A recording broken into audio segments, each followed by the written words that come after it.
You're listening to the Patriot Nation Podcast.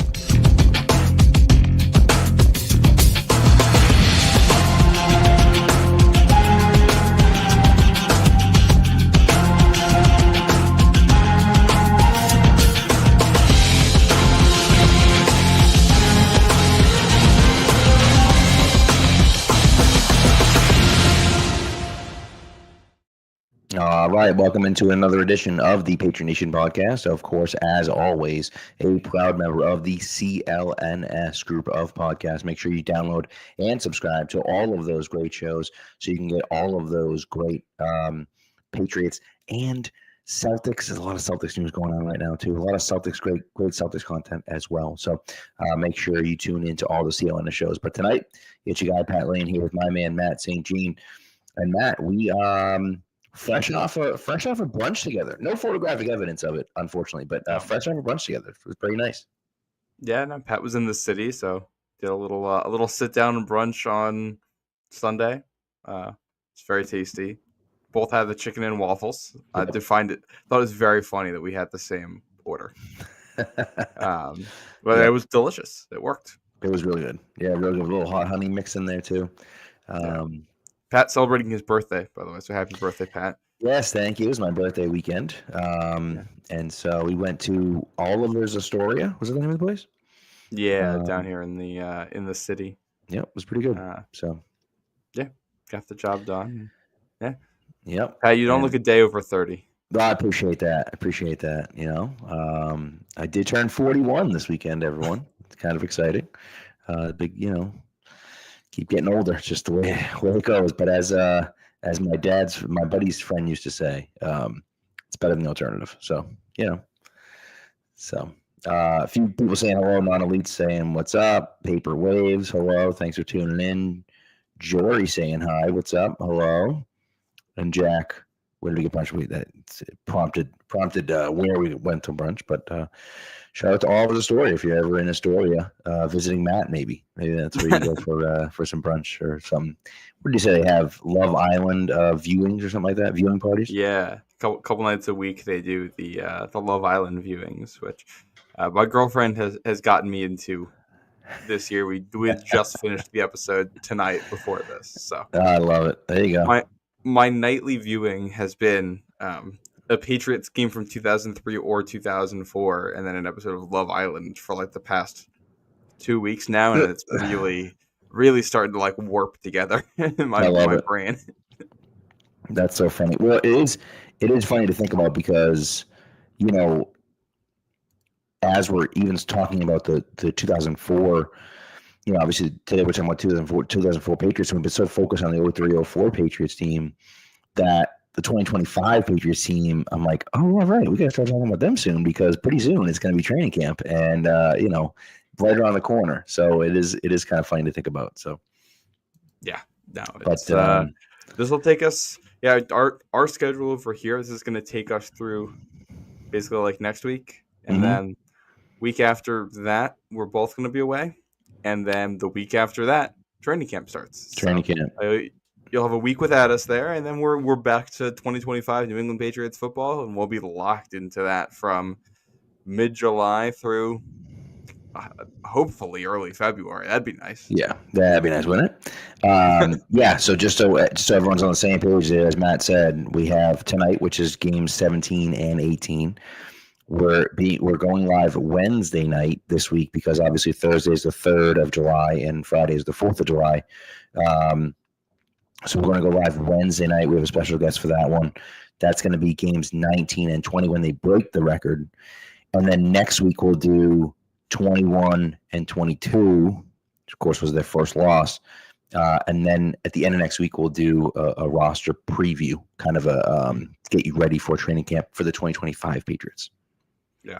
So we'll be in good shape. Which I will say I am.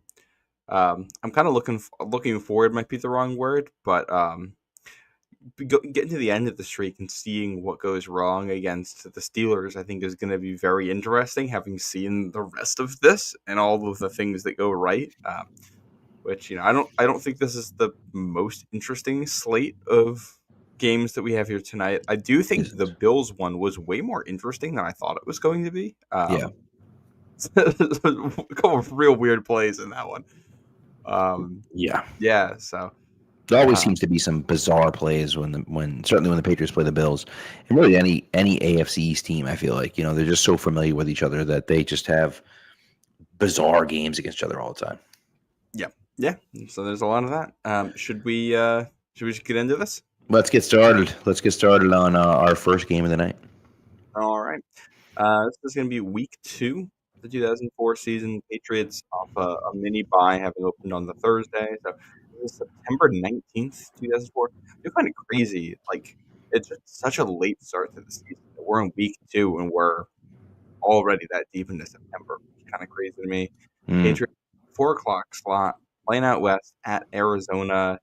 Cardinals playing then at Sun Devil Stadium, which Arizona State also played. This is before the stadium they have there now was finished a couple of years away from that, actually. So you can still see like the Sun Devils word mark under the Cardinals one in the end zone. If you look hard enough, the yellow bleeds through.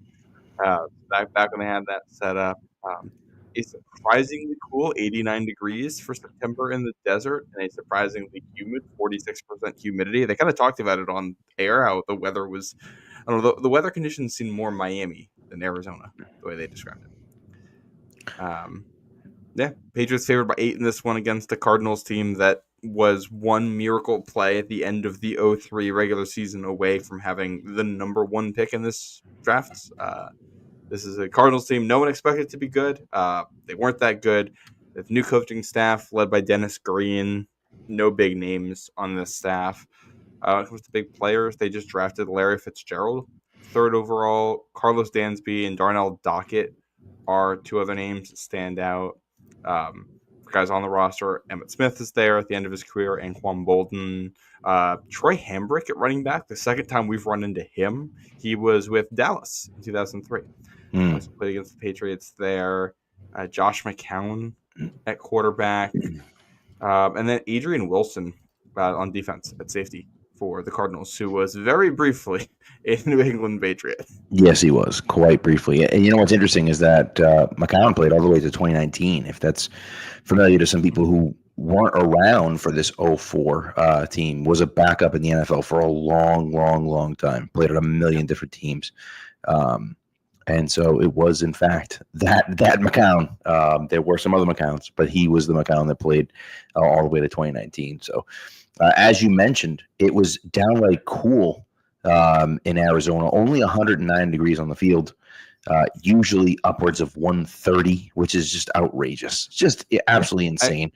As someone who's against domes, generally speaking, in football, you need a dome for that. Yeah. Well, what's funny is that it's almost like what a competitive advantage for Arizona, but you almost feel like, I don't know, could anyone be used to that heat? Like when it's that hot out, can anyone be used to that? I don't know if you can.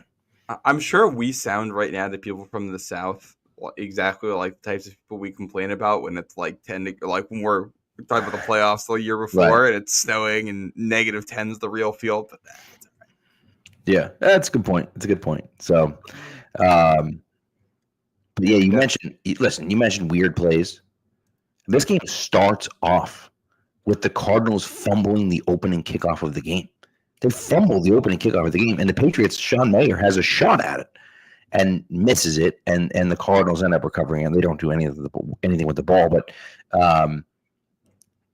it was just like, I'm watching the game, like the first play, you kind of fumble in the first play. And by the way, this one thing I should mention, this was the Pat Tillman game. It was their first home game since Pat Tillman had been killed. Of course, it was found out later that he was killed by friendly fire, but it was the first game or at least the first home game for Arizona. I believe, I think every team in the league wear the 40 on the back of their helmet? I know both the Patriots and the Cardinals did. I think, because when they show the game breaks that week, I think you can see it. I thought, right, that they all wore 40 on the back of their helmets. And so just, unbelievable story. Obviously, with Pat Tillman, we don't need to go through that. If you don't know who Pat Tillman is, for goodness sake, like Google him and look him up, because it's pretty incredible what he did, and sacrifice, and of course, unfortunately, lost his life over there. But anyways, that's so. I think Bears mentioning that was the Pat Tillman game, and it was. I don't want to say it was boring, right? But like the first two drives, Patriots do nothing, Cardinals do nothing. Brady's first completion of the game is on his second drive, and it's for -1 yards to Corey Dillon, and then Dion actually on the very next play catches a pass on 3rd and 7, I believe it was, and fought for a first down. Did a really nice job picking up the first down. On the very next play, Brady gets sacked. Yeah. A lot of, 2 steps forward, 1 step back. Yeah. And then the next play after that, he hits Patrick Pass for what turns out to be a monstrous gain. Pass catches a screen pass. He runs down the field. He gets hit and fumbles.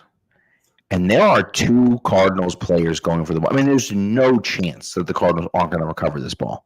Yeah. And they both miss it, and Deion Branch comes flying in out of nowhere and recovers it. And it was just like, how in the world did he just recover that football? And it's, it's those types of things when you talk about Arizona's a bad football team. We all kind of understand that. The Patriots have won 16 games in a row. Like, okay, they're on completely different levels. But when you start looking at the games, like when those plays happen, you have to make the play when it's there. Arizona doesn't. The Patriots pick up the ball, and what do? They score a touchdown. Of course, a few plays later, they bring out Mike Vrabel and Dan Klecko for goal line, and then Brady throws a touchdown pass to Daniel Graham in the back of the end zone. And those are the types of things that the Patriots have been great at it this whole streak, and really during both dynasties, they were so great at it of, taking advantage of mistakes. And again, this wasn't necessarily the Cardinals didn't turn the ball over, but they had an opportunity to turn the Patriots over, and they weren't able to do it. And the Patriots, and you don't turn one mistake into 2 there if you're doing exactly. Just keep going. One other thing before you keep going with this too, that stood out to me early in this game, how fast Corey Dillon is. First play from offense, the Patriots have. The drive stalls at midfield, but it's a 17-yard run for him. I think right out of the gate, he looked fast that day, and you can tell the difference of just so decisive as a runner, and also the fact that he was able to be that fast at the size that he was is ridiculous. So I like seeing that impact there, and the Patriots end up essentially winning this game in the first 20 minutes of it. Yep. Because you talk about the touchdown, then the Cardinals have the ball, and the Cardinals' possession goes sack, incompletion, but there's an offsides on that one, so they get a redo, and McCown throws a pick to Eugene Wilson. In triple coverage. And it's, I don't know what he was looking at on that one. Well, McCown is something you see all game, just running around back there. Because he's an athletic dude, but that's kind of all he had going for him. And it was the Cardinals are not good, so his whole thing was just trying to keep plays alive. And Patriots get quite a few sacks as a result of that, quite a few turnovers as the result of that. But it's all the Cardinals really had. Well, man, it's so much fun watching this 04 team because, and they did the same thing kind of in 03, but they just pinned their ears back, man. They seemed like they blitzed on every damn play. They had guys, defensive backs in the backfield and linebackers in the backfield, and just, the second sack on McCown, Rodney just comes flying in off the edge, untouched. McCown kind of trips on his guard and just gets absolutely leveled by Harrison. And then to top it off, Vince Wilfork jumps on the pile afterwards. I'm like, man, that's got to hurt. And then 2 plays later, he throws that horrendous pick to Eugene Wilson, and the Patriots are off to the races. And that's – and you look at it and say, all right, they throw a touchdown pass. They end up throwing a touchdown pass to Daniel Graham. Again, Brady has I believe it was the next drive, right? Brady has They Patrick get pass. down. Yeah, they get down into the red zone, and then they get backed up. Adrian Clem has a penalty, so they end up in 2nd and 19, or second goal from the 19. Is this where you're picking it up with the pass to Patrick Pass? Yeah, the 2nd and goal from the 19. Patrick Pass is open on like a crossing route, and Or it's like missed him. it's like a corner. They have like the back go out of the backfield, run down the seam, and then run to the corner. Right. Yeah, exactly. Yeah. And he's got him for a touchdown, and he's missed him. And then they come back to basically the same concept on the other side of the field with Daniel Graham on the next play, and there's no one within 10 yards of him, and it's a walk-in touchdown.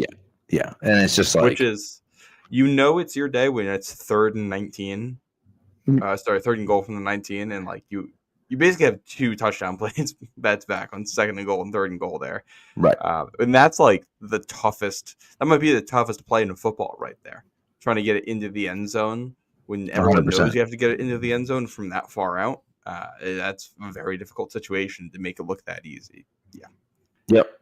And then, as you mentioned, the Cardinals still have a hard time on the next drive. Emmitt Smith up the middle for 0 yards. McCown incompletion, punt. Well, it's Larry Fitzgerald. Yeah. It's just like... And Larry Fitzgerald had 12 targets in this game.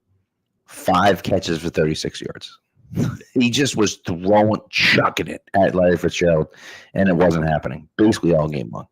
Yeah. But then from here, the Patriots do kind of let the Cardinals back into it a little bit. Back-to-back drives here with turnovers. Brady fumble, and then Brady interception in quick succession. Cardinals go 3 and out each time, but Neil Rackers, which is a great throwback name, pair of field goals from 51 and 52 yards away in that hot, humid environment to pull it within 8. That first one, I know Dylan doesn't get, it stinks because it ends up being a Tom Brady fumble. Yeah.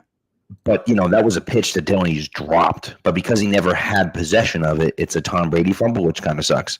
But they almost boot the ball out of bounds, the Cardinals, and they return it down to like the 10-yard line. And they have 1st and 10 at the Patriots' 11-yard line. They end up 4th and 32 at the Patriots' 33 after he takes a sack by Willie on 2nd down, and then he gets sacked by Rodney on 3rd down, and he loses the football when Rodney sacks him and falls on it, thankfully for the Cardinals. But this is a situation where the Patriots, sure, they're up 14-0, but you turn the ball over on back-to-back drives, and your defense just basically says, "Nah, we're good. Don't worry about it. Like, we're fine." And it ends up only costing you 6 points. Yeah, and then after the second one, the Cardinals only have. I'm doing my quick math here correctly. I think they only have 25 yards on the ball game at that point on offense. They've got 2 scores on the field thanks to excellent kicking from Neil Rackers and a pair of turnovers. That's the only reason I think right there and the Cardinals do have a touchdown drive later, but it's the only reason this is ever kind of feels like it's close. 100%, right? Yeah. I think that's basically it for the first half. I only had one other first half, 2 other first half notes. I'm not sure what you had. Well, I just, the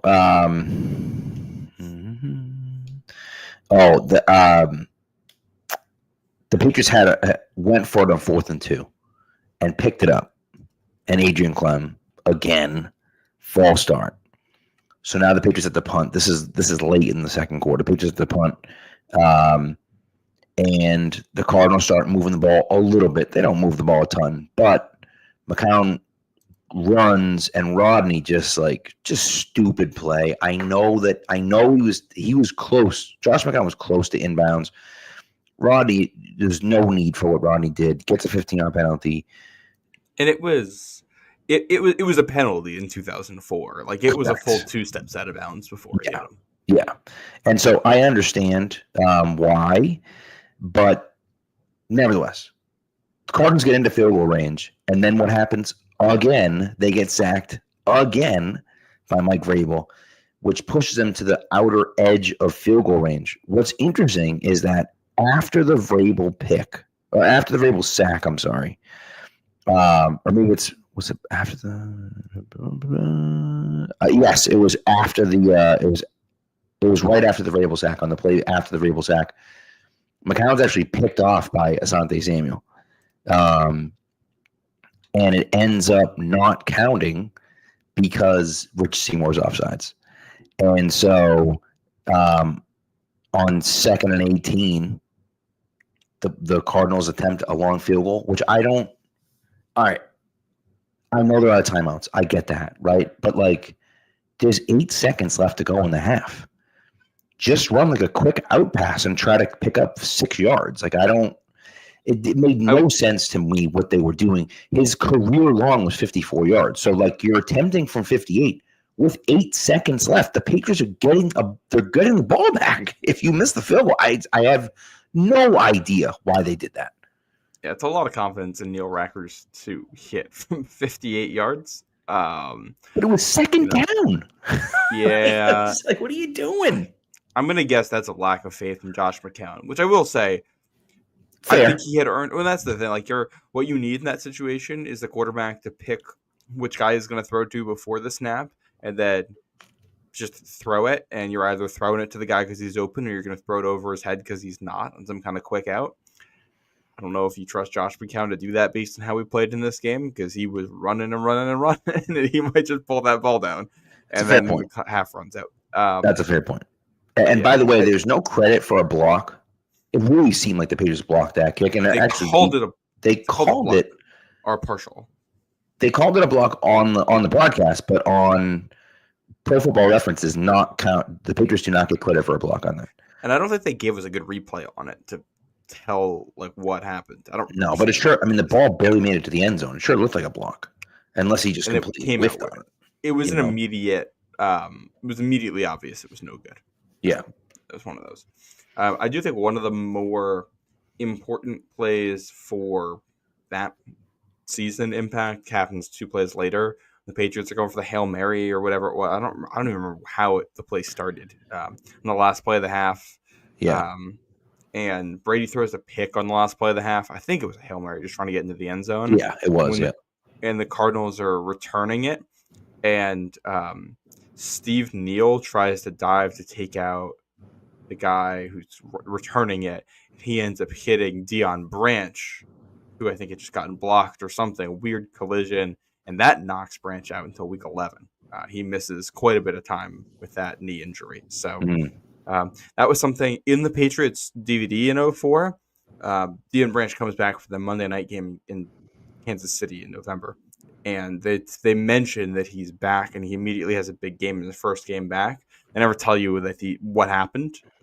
So that was kind of I saw that happen on the broadcast, and I noticed Deion Branch is certain. It's like, oh, okay, dots are connecting about how we got into that situation. Yeah, and he had a long return. Matter of fact, they mentioned on the broadcast that same guy, James Darling, had like a 95-yard fumble recovery for a touchdown the week before that was called back because of a penalty. And this one, he returns like 65 yards and it gets called back because of a penalty. And it's just like, guys, what are we doing here? I know you're on defense, but like, just, throw a regular block. Yeah, that's brutal. But yeah, the Patriots go into the half. They're still up 14-6. It's like, hey, whatever. And the Patriots start the ball in the second half. Start with the ball, in the second half, and they go 69 yards in 12 plays, and they kick a field goal. And this is vintage. Patriots do this 3 times in the half, where they end up settling for field goals. But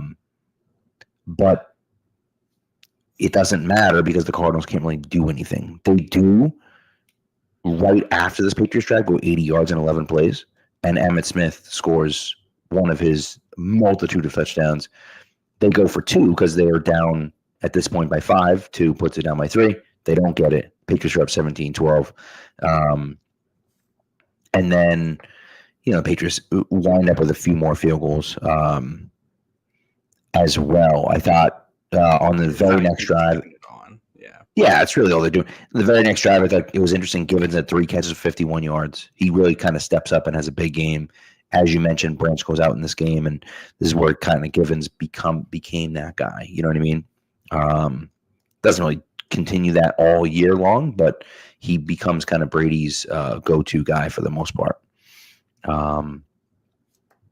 So, yeah, Cade McCollum gets picked by Eugene Wilson again. I mean, I don't know. I will say, interesting note, Rabi Abdullah picks up the final first down for the Patriots, still the victory. Just a nice little throwback there. I had forgotten he even played for the Patriots, to be honest with you, but he did. Yeah, he has a moment in the next game too. Not a positive one, but yeah. The only play I felt like I wanted to bring up in the Cardinals scoring drive, their touchdown drive. There's a 42-yard screen pass to Josh Scobie, one of the running backs, on a 3rd and 16. And this is, because we mentioned the Patriots blitz, this is basically the only time all day long the Cardinals have a plan for it, and they sucker in the defense, and McCown hits the running back right behind everyone, and that's like quarter of their yardage on the day on Really? one play, which ends up setting up the Emmitt Smith touchdown. It's like, the game technically gets a little bit close there, but it was also, I mean, Arizona finishes with 167 yards. Patriots have 379. The only reason this is partly penalties are a factor here. Technically, turnovers, Patriots have 3 of them, but that's partially because you've got the pick on the Hail Mary, and it's not really a turnover in terms of game impact.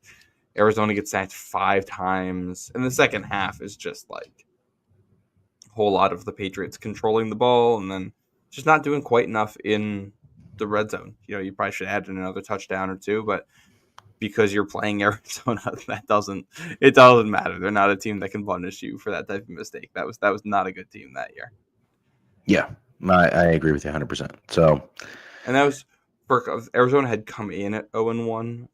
They lost in St. Louis the week before, 17-10. Not a lot of offense for Arizona. First 3 weeks of the season, they had 25 points. So, averaging less than 10 points a game. And then, of course, they put up 34 points against New Orleans in a Week 4 win.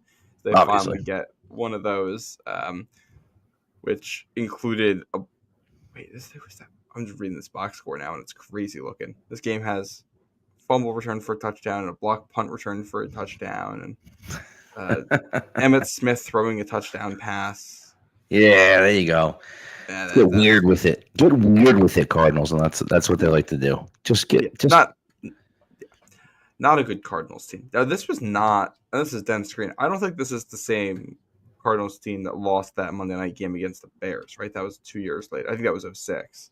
That was 2006, yeah. Right? Yeah. But no, it's certainly not the same. I think by that time, I want to say by that time they had, they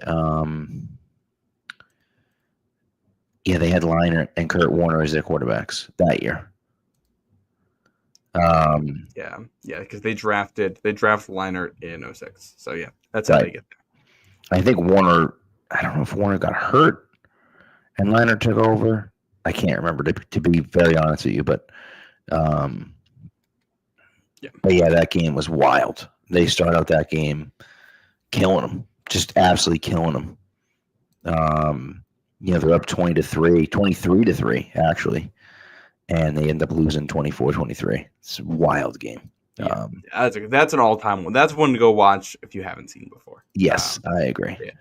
In 2004, the Cardinals end up going 6-10, which that's their high watermark under Dennis Green. They go 6-10, 5-11, 5-11. They never quite able to put it together. They have a decent stretch in the middle of the season where they win 3 out of 4. But that's as good as it gets. I mean, that stretch where they win 3 out of 4 might be as good as it got for the Arizona Cardinals for this whole Dennis Green run. Not a good team. Patriots, I think, were favored by 8 points. You end up winning this 123-12, so that's 11. So you're still covering. I think this is the type of game you like as a coach. Decisive, clear victory. You outplay them. You outgain them. All that shows up on the scoreboard. You're covering, and there's still a lot to go back and say we got to work on. Exactly. It's 100% a Bill Belichick type of game where it's, you win. And I always say it's better to learn from a win than to learn from a loss, right? But, Yes. You're not happy with it. And so you're upset about, hey, we have to fix this and we got to fix that and we got to fix this. And I think that's perfect. And that's exactly what Belichick wanted. So that's what we got. So other things that week, we've got a Dante Stallworth game-winning touchdown with a minute left for the Saints against the 49ers. Love it. Thought that was interesting. We've got we have a 7-6 game between the Broncos and the Jaguars. Absolute barn burner. Barn burner. Yeah. All of the points in that one scored in the second quarter. Edgerrin James ends up winning Offensive Player of the Week in the AFC with a bunch of touchdown runs for the Colts in Tennessee.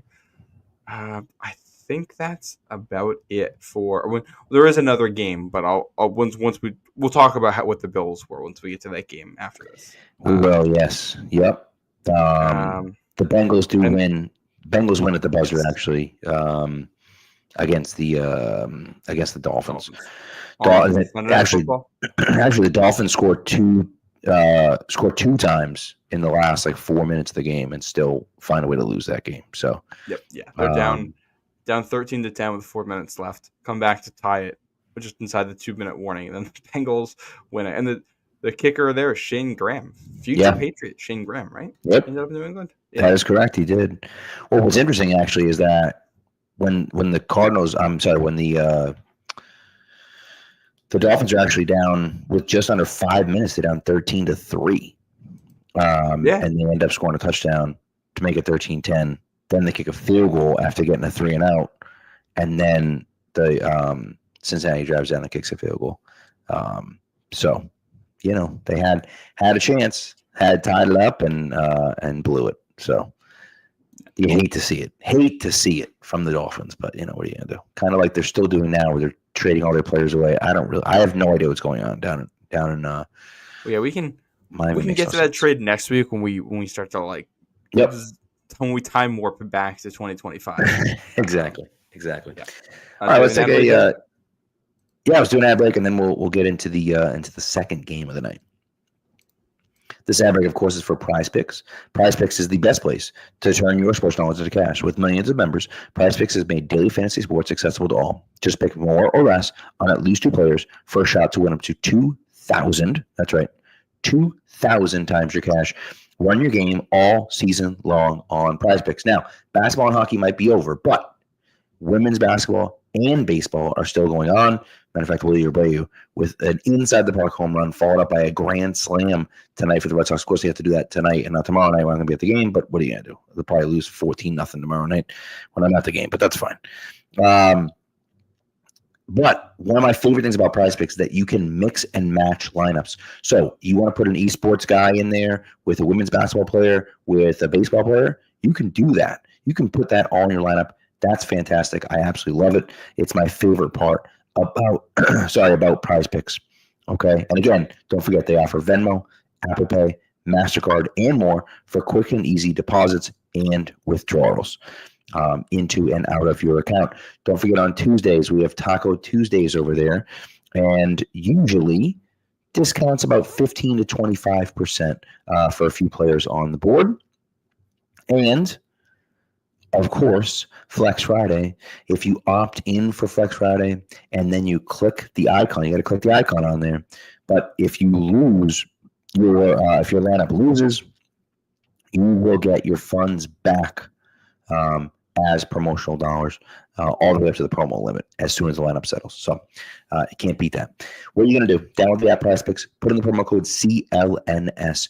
When you play your first $5 lineup, you will get $50 instantly. You don't have to win that lineup. You just have to play it. So again, put in the promo code CLNS. And when you play your first $5 lineup, you get $50 instantly. PrizePicks, run your game. All right. Let's get into this. Here we are. Let's get into that second game of the night for tonight. So first of all, we're jumping ahead to week 4 here because the NFL had a week 3 bye. That used to be a thing. which is Stupid. wild. Yeah. So Patriots have a week 3 bye, as do the Buffalo Bills, who they are visiting that week. Just for some context, this means that the Patriots go from September 9th until October 10th without playing a home game because it's Thursday night opener and then road game by road game. Then they're finally back at home, but Patriots headed to Buffalo. Bills with a new coaching staff after Patriots beat them soundly to end the previous season. Mike Mularkey is going to be your new head coach in Buffalo. Offensive coordinator Tom Clements, defensive coordinator Jerry Gray, Don Blackman, Mike Miller, Eric Studsville, Sam Weish, or some of the names here, if that means anything to anyone there. Sam Weish is a notable name. Worked with the 49ers in their quarterback room. But the Bills come into this one at 0-2. They talked about this on the broadcast, the way that they lost their first 2 games.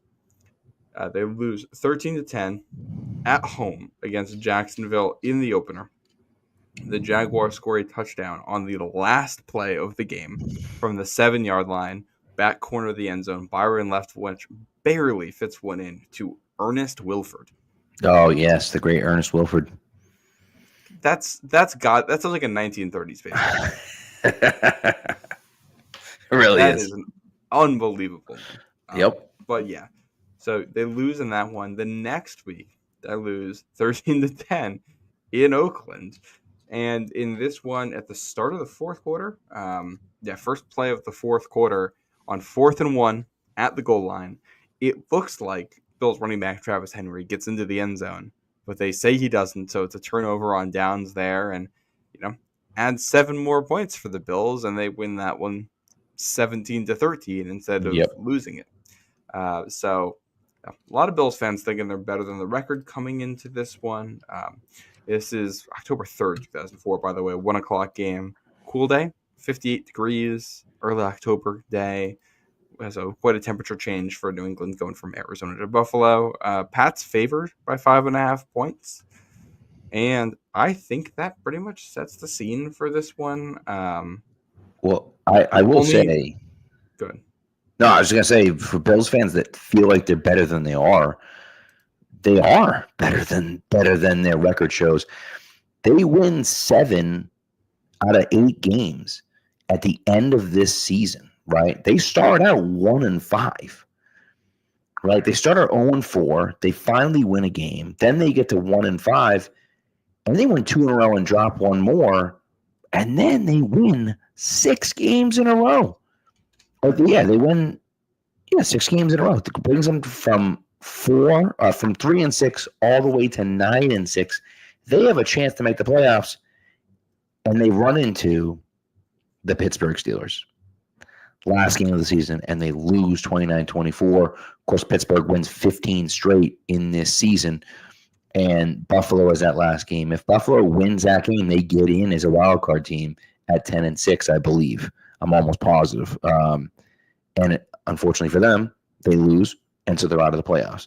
But they were close to getting in the playoffs, which is interesting because if you look at the rest of Mike Mularkey's tenure there, which is only 1 year, he gets fired after the next year where they go 5-11. And then the Bills don't have a winning record until 2014 when they go 9-7. So, it just that was their chance, right? That was their chance. They went 9-7. They had a chance to go 10-6. If they win that game, or they win any of those, crazy games at the beginning of the season, they make the playoffs. And instead, they missed the playoffs, finished 9-7, and of course, don't have a winning record for 10 more years. So that'll do it. A couple notable draftees. Lee Evans, first round pick of the Bills that year. I did not realize till this very moment that Lee Evans, last time he touched a football in an NFL game was the 2011 AFC Championship game when Sterling Moore knocks the ball out of his hands when he's in Baltimore. No clue that's where it ended for him. He ended up in Jacksonville the next year, didn't make the team, and retired. So crazy that that's how his career went. Bills also took J.P. Lossman in the first round. He only played in 4 games that year, didn't start. So, yeah, this is Drew Bledsoe's team still, but J.P. Lossman is involved there. The part of And two then, team, he stunk. and then Willis McGahee, who was injured in college very badly as a running back, missed. He was drafted by the Bills in 2003, misses all of that season. So he ends up making his debut here in 2004 and ends up leading the Bills in yards from scrimmage. Still got Eric Moulds, who was around the year before. Sam Aiken on this team, who I think, he was on them the year before. Future Patriot Sam Aiken. Drew Bledsoe, obviously a name we know. Let's see if there's any other names. I think most of the names in this game are ones that we had talked about when they played in 2003, so we don't have to go back through the whole thing. Right. Yeah. I mean, it's still Bledsoe's team, as you said. They do draft J.P. Lossman to replace him, and eventually he does. He just stinks, and so and that's a move for the future. He doesn't get his first start until the next year. Right. So it's 8 games in 05, 16 in 06, and then only 9 more games the rest of his career after that. Yeah. Patriots start with the ball in this game, and they 9-play, 77-yard drive that ends with a 15-yard touchdown by Corey Dillon. What's crazy to me about this drive, 5 penalties on the drive, 2 by Buffalo, 3 by the Patriots. This is kind of what happened all game long. It was a super sloppy game, undisciplined game by both teams. The Patriots actually combined penalties, I think. Yeah, the Patriots actually have a 1st and 35 on this drive and pick it up because they throw a 44-yard pass to David Givens. But great throw from Brady. Just sure was. Right down the middle of the field, puts it over the safety. And then they go no huddle after it because they weren't sure if Givens actually caught it. Yep. But it's not often you convert a 1st and 35. No. But and then Corey Dillon, as I said, finished it off with a 15-yard touchdown run, and which I believe was his first touchdown in New England. Yeah, didn't he have a touchdown in the game before? No. He actually did. He has a touchdown in the Cardinals game that gets called back due to a penalty. Oh, right. That's it. Yeah. Yes. Yeah. So I think you're right. That was his first touchdown of the year, which was interesting because he finished the year with 12. So the fact that he didn't get his first till the third game is interesting. By the way, my dad pointed out to me, we were talking about weird bye weeks. The Patriots in 2001 were scheduled for a week 17 bye week. Mm-hmm. Just like, okay, sure. Week 17. Of course, didn't happen because they end up moving things around and whatnot. But yeah, week 17 bye week. Okay, so it ends up being a week 16 bye, right? Right. And they were supposed to play Carolina week 2, and that gets week moved 2 at the end of the season. Exactly. Right. Yeah. But still, it's just the weirdest. Anyways, it's the strangest situation. I think. Real quick, I'll say that I think that there should be 8 bye weeks. It should be 4 teams off in each of those byes, and the last week of byes should be the week before Thanksgiving, and then we're done with it.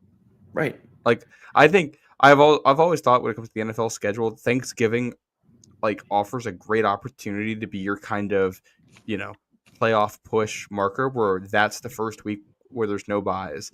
And I've always thought they should take that whole weekend and put a bunch of big games that weekend. It basically be like, all right, here's the playoff push. Here's where it starts for everyone. Well, I also let me do the schedule. Yeah, and I also fantasy football is a multi-billion-dollar industry. Yeah, and we're still having to mess around with. We have to make sure that we don't have playoff starting week this and that. It's like, what? Why are we doing this still? Just figure it out on your end. Make the buys end earlier so you don't have to worry about for playoffs and fantasy. And I know fantasy football, there's a lot of people out there that don't care about fantasy football, and that's fine. The NFL obviously cares about it. They obviously care about it. They put the friggin' stats on all their stuff. And so it's like you're going to cater to all these people, but then you're going to have bye weeks interfering with playoffs. It's stupid. It's dumb. And honestly, the NFL, I think, I don't know why they do it. I think they do it just to do it. I guess I don't know. It makes no sense, but nevertheless, that's neither here nor there. Sorry, Patriots started off with a touchdown drive. The Bills actually have a touchdown drive of their own. Drew Bledsoe hits field goal drive. A field goal drive. I'm sorry. Drew Bledsoe hits Lee Evans, who you just mentioned, for a 55-yard completion on the first offensive play from scrimmage for the Bills. And pool on that one, I'm pretty sure. Absolutely smokes him. Yep, absolutely smokes him. And then hits Molds for an 11-yard pass as well a little bit later. But the drive does stall out. And their false start in there. Of course, there's another penalty. So they're forced to kick a field goal on 4th and 13, which they do, and it makes it 7-3. This is where it starts to get interesting because the Patriots, the Patriots have this weird. And this is kind of one thing that I think shows up a little bit in this 0-4 thing. I don't know if the streak at this point is getting to them, but they shoot themselves in the foot quite a bit here, right? Brady throws a pass into the end zone that gets picked off by Terrence McGee. Looks like it gets picked off by Terrence McGee. It's called an interception on the field. The Patriots actually have to challenge it because at this point, it's not within the final 2 minutes. It's still automatic challenges, but touchdowns and turnovers aren't automatic challenges yet. And so the Patriots have to challenge this. It is clearly not an interception by McGee. And so the Patriots do kick a field goal here, but it's just an unnecessary risk by Brady in that situation. He does hit Christian, he hits Christian Fourier for a nice 17-yard gain before that to kind of get them into field goal range. But it was just ill-advised pass. Well, and the crowd's starting to get restless at this point too, because the Patriots only stay on the field because of a roughing the passer penalty against London Fletcher, which was, if I remember correctly, I think there was one that was a good call, one that was not a good call, and this one was not a good call. It's not roughing the passer. But they get it, so they stay on the field, and then you have to see the pick, and that gets overturned. So the crowd's getting into it. We mentioned the penalties. I did forget the first 2 plays of this game are penalties. The game starts with unnecessary roughness on London Fletcher because Brady throws an incompletion to Corey Dillon, and Fletcher doesn't realize Dillon doesn't have the ball, and he just throws him to the ground. And then Sam Adams lines up offsides for the Bills. And the next play is our favorite Daniel Graham wide open in the seam, dropping it. Just playing the hits to open. Yeah, absolutely. Because listen, Daniel Graham catches 2 touchdown passes in this game, but don't you worry. He also drops a few passes too. yeah. It's a touchdown in the first 3 games here. So he's hot start for Daniel Graham, but you still see some of those plays that make you go, wow, rough. And then you mentioned the Patriots kick the field goal, Vinatieri 42-yarder, so you're up 10-3. And Terrence McGee on the other side returns the kickoff 98 yards for a touchdown, completely jukes Sean Mayer out of his cleats in the middle of the field, and that's it. Adam Vinatieri sprints after him with everything he's got, which is not enough to make that tackle. Not enough to catch Terrence McGee. Terrence McGee is a very good return guy. Decent corner, very good return guy.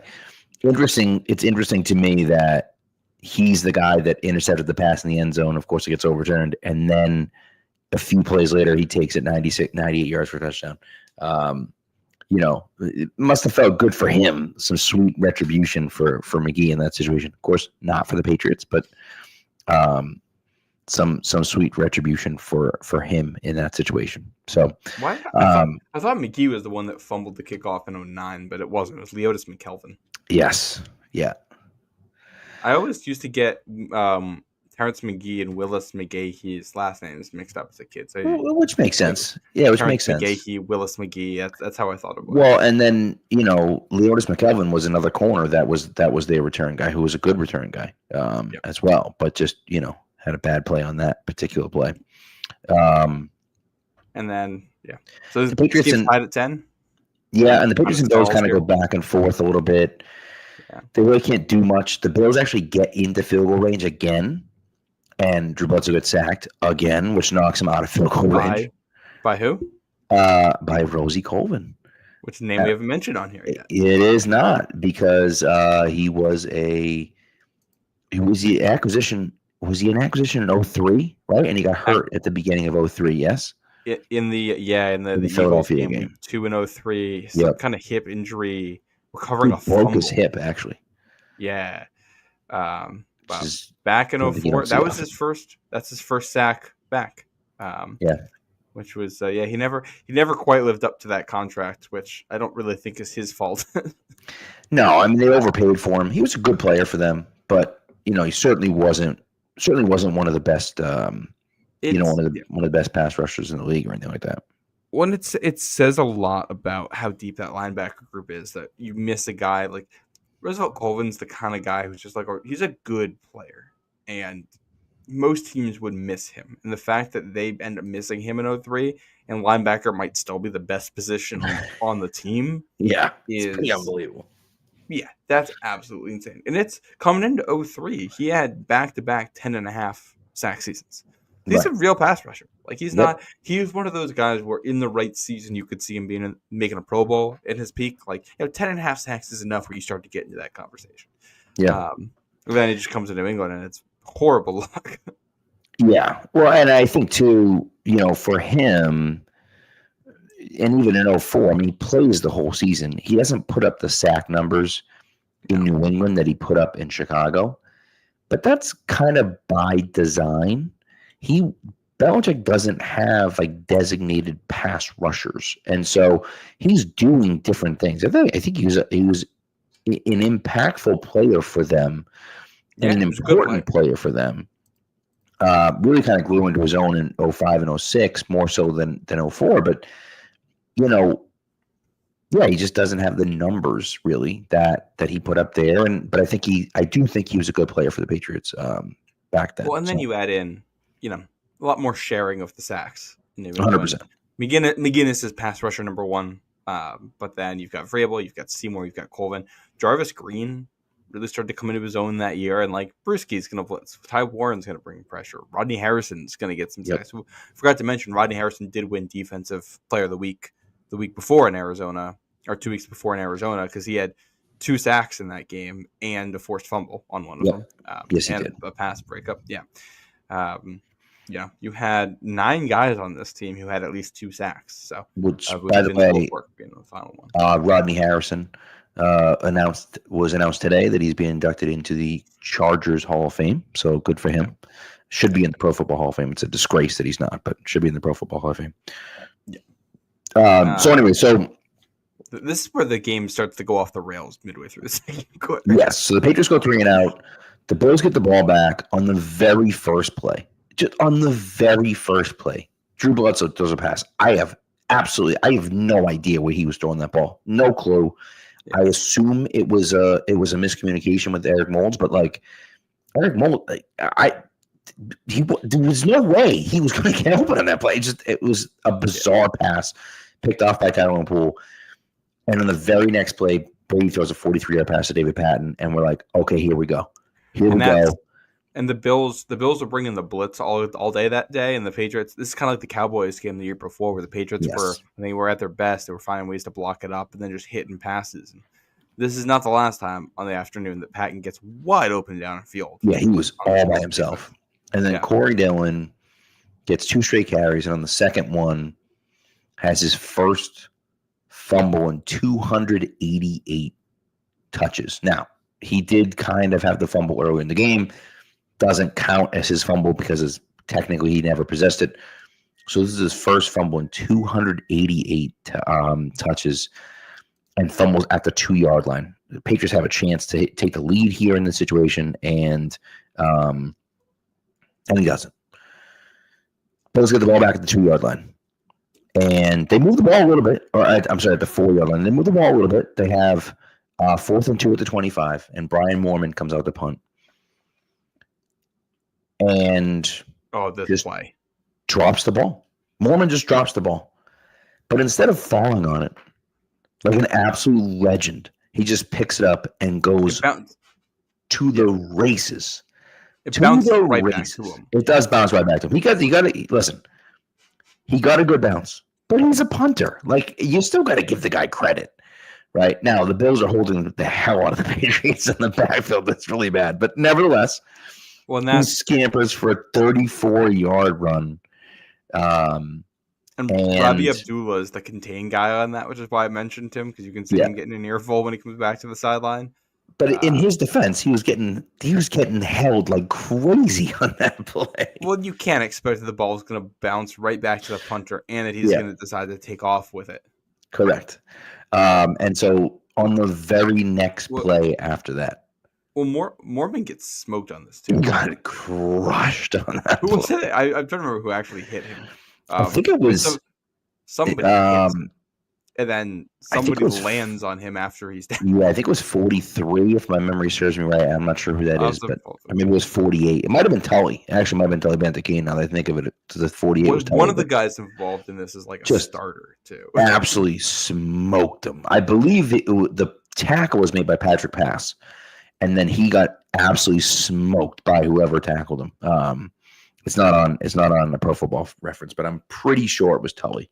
Either way, he got, and it was like in an awkward position because he like fell onto his back and the guy hit him like at his legs, almost like folded him up. It was I didn't think he was going to get up. He did get up and jog out the field, so credit to him. But it is. It's Patrick Pass and Tully Bantakane. Yeah. So there you go. Look at that.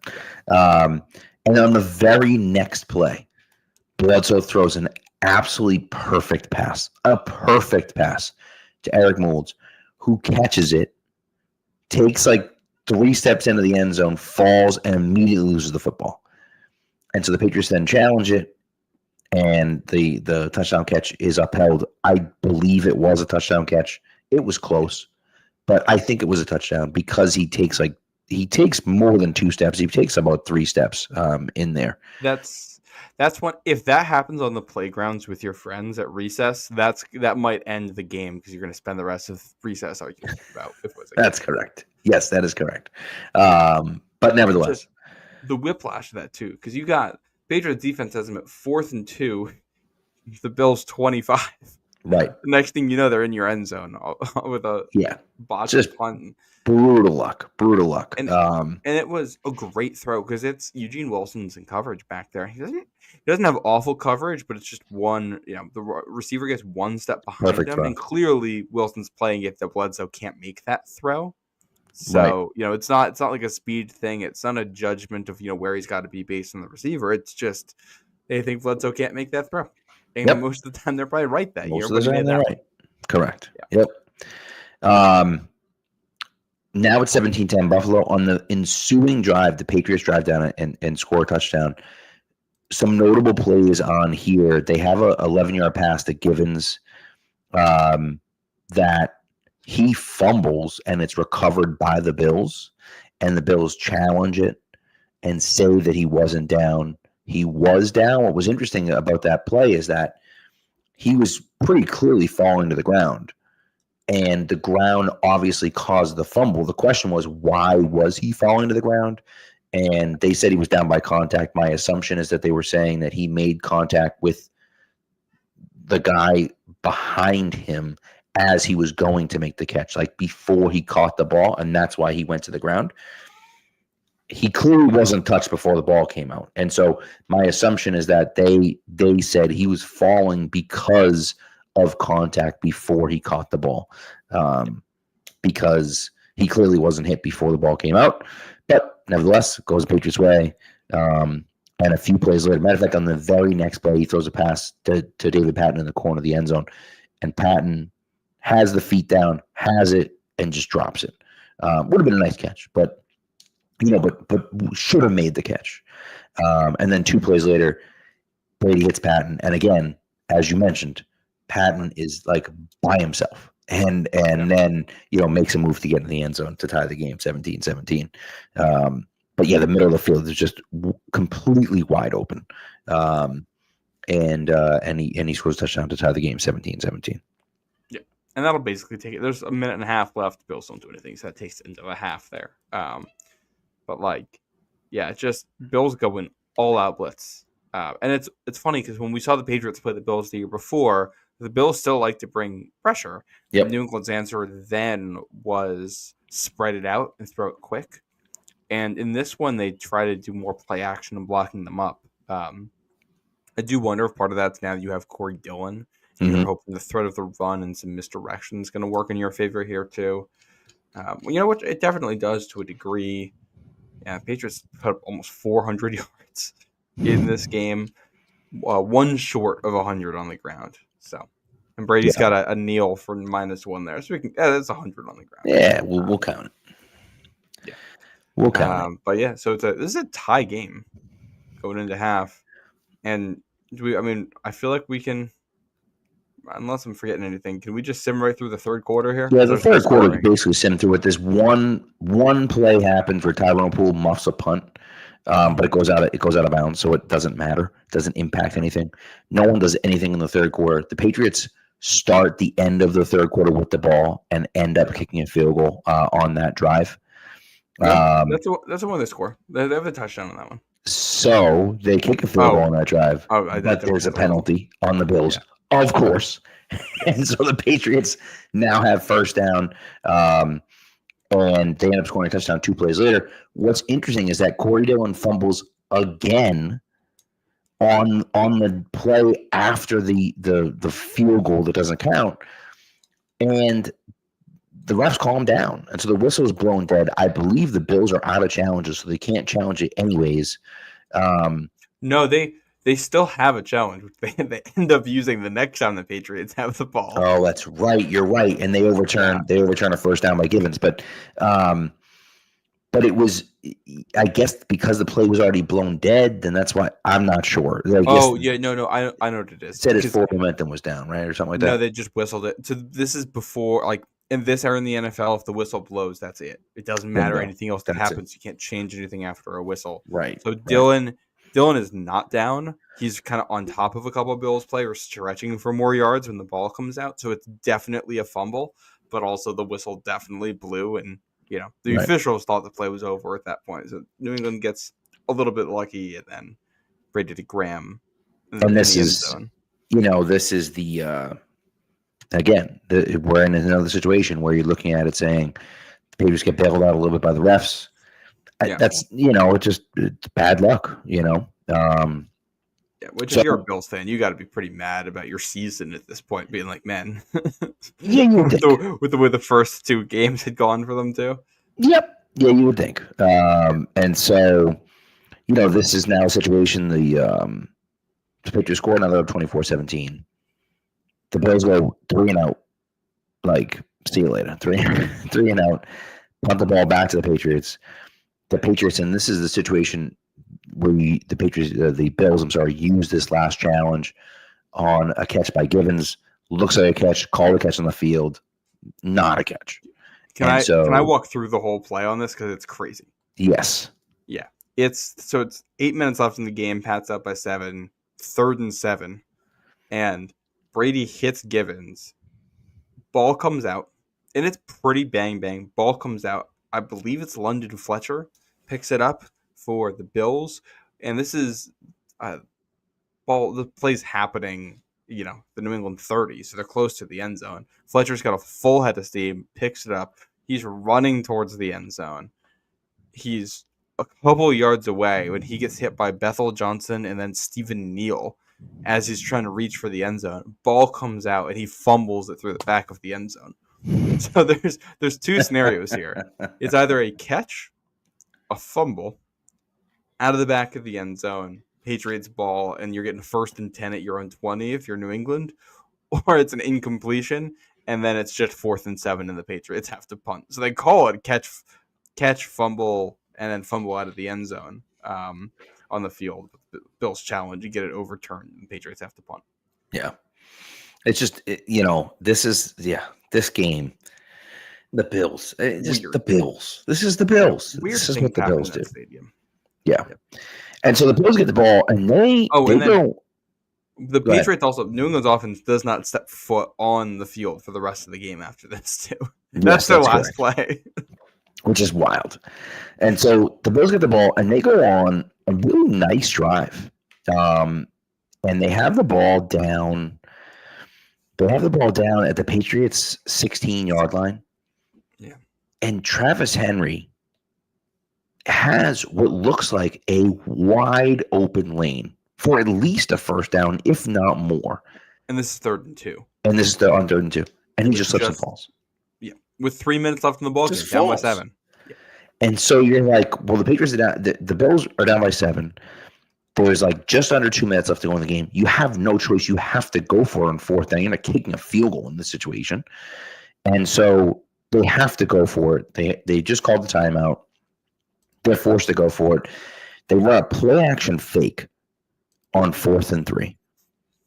Nobody on the Patriots is fooled by this play action fake. Teddy Bruschi comes flying in like a bat out of hell and hits Bledsoe before he even has time to turn around. He never even gets turned around, strips the ball. Seymour picks it up and runs 68 yards for a touchdown to basically put the game away 31-17. The Bills actually go on a nice drive again and end up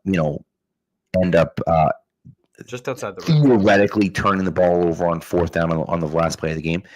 You're down by 14 in that situation. It doesn't matter if you have a nice extended drive because you're down by 2 scores and they weren't able to really get into field goal range at all here for the to challenge the Patriots. But that play was a really wild one. Well, the final minute there, you think maybe the Bills was a minute left. The Bills get down to the 32. But you're in that range of, okay, if you're able to hit a touchdown from here, and you get lucky with an onside kick, maybe there's a chance for a comeback. But Bledsoe gets sacked by Seymour. That runs, half a minute off, and that's it. So the Bills basically run the clock out on themselves. Right. Patriots only have 3 possessions in the second half of this game. Just wild. Which, I feel like you never see that. And it's punt, touchdown, punt. Yep. Yeah. And they managed to score. They managed to score 14 points and win the game. So it's pretty wild. Bills don't score at all after the second quarter. Get shut out in the second half. And, it's just, Patriots make a lot of mistakes that day, and the Bills make plenty more. Penalties ended up being, it's not 23, it was 21 to be total penalties. Yeah. Patriots had 10 for 77 yards. Bills had 11 for 94 yards. The teams were 7 of 23 combined on 3rd down. Bills were 2 of 4 on 4th. Just a sloppy game. And it's like you have all of that, and then also almost 400 yards for New England and 337 for the Bills. So, teams were moving the ball, but just couldn't turn it into, more. And obviously the Patriots still ended up with 31 points in this game. So when it's, that's why I say, you almost feel like the streak's starting to weigh on the Patriots a little bit. Of course, they've tied the record now. Mm-hmm. At this point, this was the game that tied the record for them. And the streak, you think, is kind of weighing on them a little bit, only because after the streak ends, after they lose to Pittsburgh, and I know they lose that horrendous game to Miami. Yeah. But they just lay waste to the rest of the NFL all year long. They destroy both teams in the playoffs, and they beat the Eagles pretty handily. I know they only won by 3 points, but that game, the Patriots kind of controlled that game for the majority of it. This team was dominant, and I think that there was that a little bit of extra pressure on them, and they played a little bit sloppier than they did kind of the rest of the season. Certainly did in these 2 games. But again, the story was that they had enough talent to overcome that and win these games anyways, and force the other team into making more mistakes. Yeah, which is something they were able to do all year long. And I also think part of it's definitely the streak. I think part of it's also it's early in the year and weird things happen. This happened the reason that the streak is where it is because they lost to a bad Washington team in Washington because of a game with a bunch of miscues in it the year before. So, early season Belichick and all that, they just get a couple of wins out of it. You make a good defensive play against the Colts and they miss a field goal, and make a good defensive play against the Bills to turn it into a 2-score game at the end. And that's how you're pulling out those victories to be 3-0 at this point in time. I think definitely divisional rival that well is going to be a factor in a game like that. But it is still a new coaching staff. I do also think part of this is like you open up against a Colts team that you know incredibly well. You know them like a division rival at that point. Then you play an Arizona team that you don't know at all in hot weather on the road. That's not a team you're going to play very often. So I think that's also a recipe for a sloppier game. And then on the road in the division, you don't really care how, you just care that you win. So, Very true. Yeah. And they do lay waste to the NFL in the back half of the season because it's crazy. I can see if there's any other stuff that happened that week. There's some close games that week. Chiefs, Ravens, Monday Night Football. The Chiefs end up winning this one by 3. They're up for most of the game, but Ravens trying to pull a comeback and just unable to do it late in that one. I actually see Kevin Johnson. That's a wide receiver who we've seen a lot in this. Tyable throwing incomplete to him at the end of that game. There was another game in here. I remember showing a game break that had a weird ending, but I don't remember what it might have been in the other week. Yeah, no, I don't. There wasn't anything crazy that happened this week. I don't think, at least from what I remember looking at. Again, some close games. Denver actually kicks a field goal in the fourth quarter, but it's early in the fourth quarter to beat the Bucks 16-13. But again, at this point the Bucks are 0-4, and so the good old Buccaneers. But there's nothing really like super close. No games where you're like, oh wow, like that. That game, this team kind of came out of nowhere and won or whatever. The Giants have two wins. Have a win here in 04. Yeah. Interestingly enough, for the Giants in 04, Kurt Warner is still the starting quarterback at the beginning of this year, and so he gets the win over the Packers. Not rookie first round pick rookie number 1 overall pick Eli Manning, and so which is kind of interesting. He doesn't get there until he doesn't. Manning doesn't really start until the next year in 05, and so and they used to. I forgot. I was doing research on this at one point for something else, but like they used to really let quarterback. Like you used to take quarterback high and let them sit for a full season. Which, to be honest, I don't know if that's right. I feel like we're better at developing quarterbacks now than we were then. I think so too. Maybe it's just offense and stuff, but like I think it's part of it. Now Manning does take over before the end of the year here. Yeah, which is interesting because the Giants does the Jared Goff. Yes. What's interesting because the Giants start out 4-1, and then it goes off the rails, and they go on this monstrous losing streak where they're 4-1, and then all of a sudden they're 5-10. And so, at a certain point, it's just like, all right, what are we doing here? Like, let's bench Warner and put the kid in. And I believe it's week 11. I think he takes over. I forget. It doesn't matter. Either way, it's either week 10 or 11 that Manning takes over. But it just, the idea was that the plan, at least, was for him to sit the whole year, and that did not go the way they were planning it to go. For a different quarterback that week, we do have Ben Roethlisberger making his second start. He doesn't play at all week 1. Tommy Maddox gets the start. And then I don't remember if Tommy Maddox gets hurt. I don't remember what the thing is, but Roethlisberger ends up playing quite a bit in week 2, takes over as the starter in week 3, and then goes from there. And not to spoil things, but his first loss as a starter is that AFC Championship game against the Patriots later that season, correct. Which is a really crazy streak. Well, I mean, 15-0 to start the season, and I know he doesn't technically start the first game, so he's 14-0, but nevertheless, I think he actually goes 13-0 as a starter in the regular season because then they sit guys the last week. That's right. He wins the playoff game, so I think he's 14-0 as a starter going into the AFC Championship. That's true. That's really true. which is crazy. The only other note I Maddox have, he had an elbow sprain in the third quarter of the second game, and so that's why. That's why, and then Roethlisberger actually got hurt in Week 16. Oh, okay. And so that's why he didn't play Week 17. And what's interesting is that, as I mentioned, that Week 17 game against the Bills is a huge game for the Bills. Yeah. Right? And Roethlisberger is out with an injury. And they can't win it. And they still lose 29-24 to Tommy Maddox. And in this game, the Steelers score 3 straight times in the fourth quarter to take a 29-17 lead. And the Bills score, but with like a minute left. Not enough to win the game there. But it's just, it was kind of the beginning of the end. We knew Bledsoe kind of was done at this point, but 16 for 30, 189 yards and a pick in that game. Just not going to get it done, So, yep. For other stuff that week, Bruschi wins Defensive Player of the Week for the AFC. So back-to-back games here with someone taking that.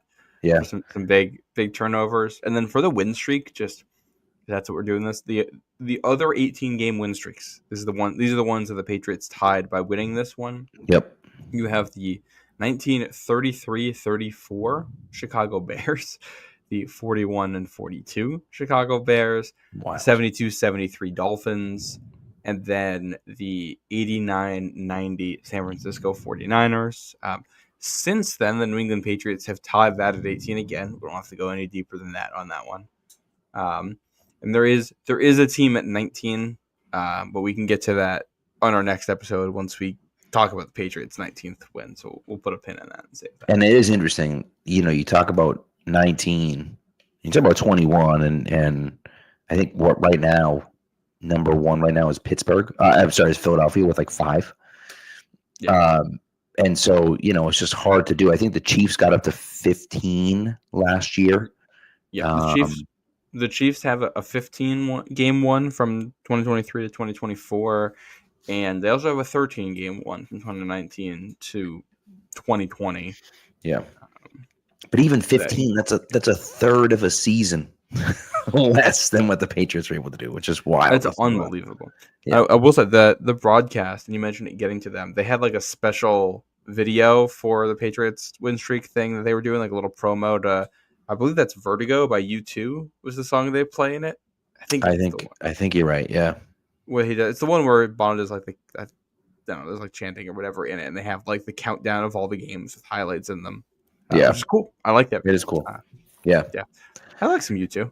Thank you. So me too. Except when iTunes puts them on my. I feel bad that was for 15 years ago, and people still complain about that. But yeah, I feel bad for them because like I grew up listening to U2's music with my dad, and I love some U2.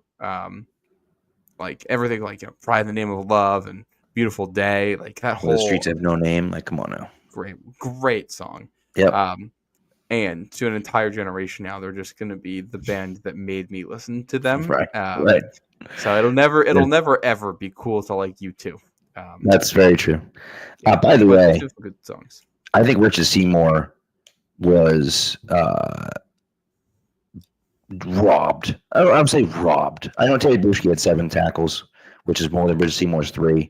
When he Seymour had a sack. I understand that, but Seymour picked it up and ran it back for a touchdown. Yeah. You can go either way on that one. Seymour had another sack as well and a tackle for loss. Like, he had a solid game, So, but I don't know. I can't do that at Brewski here. But nevertheless. Well, these are good problems to have when you're fighting over which defensive player. That's correct. That is correct. Yes. Yep. So, I think that's it for. That's all I got. Yeah, that's all I got. We got somehow, we're at 18, which tied the record. So we got 19, which sets it or breaks it. 20, which sets it. 21, which sets it again, and then it ending. 2 more episodes of this, Pat. 2 more. That's it. That's all we got. I'm excited. I'm excited to get to the end of it. It's been a lot of fun. Surprising, it's been a little bit. It's been kind of a lot of work. You forget just how long football games are.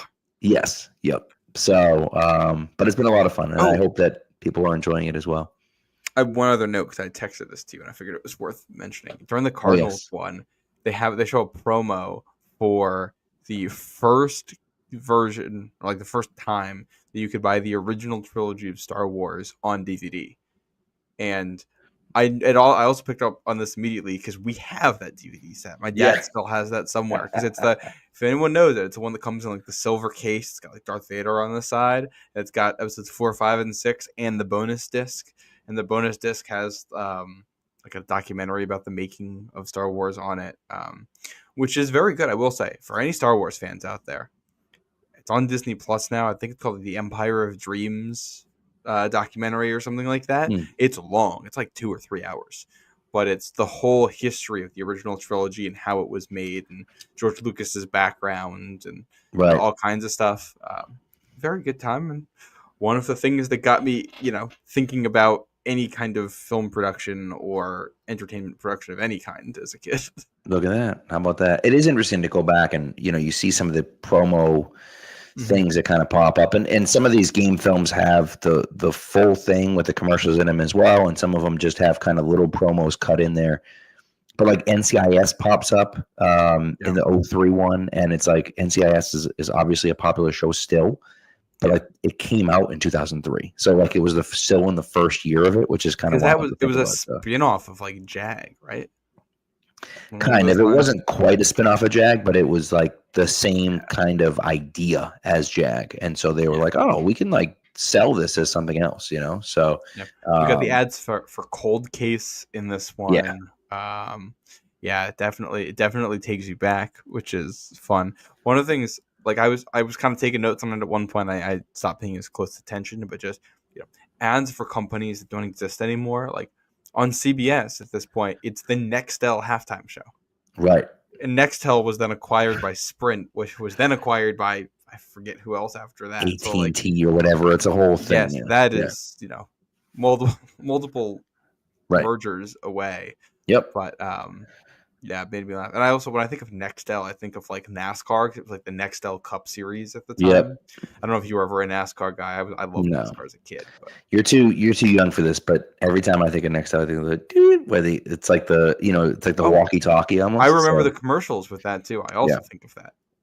Yeah. So I never had those. But anyways, so that's it. That's all we got for this episode. Thank you for tuning in. Again, we'll be with you Wednesday night this week. We have a special guest for that one Wednesday night, so that'll be a lot of fun. And then we'll be back with you next week for the final episode of this, and also one episode of finally talking about the 2025 Patriots as well. So thanks for tuning in. This has been a lot of fun. We appreciate you guys showing up. Thank you to the chat for being here as well, as always. And we will talk to you guys on Wednesday night. Be good to each other and go Pats.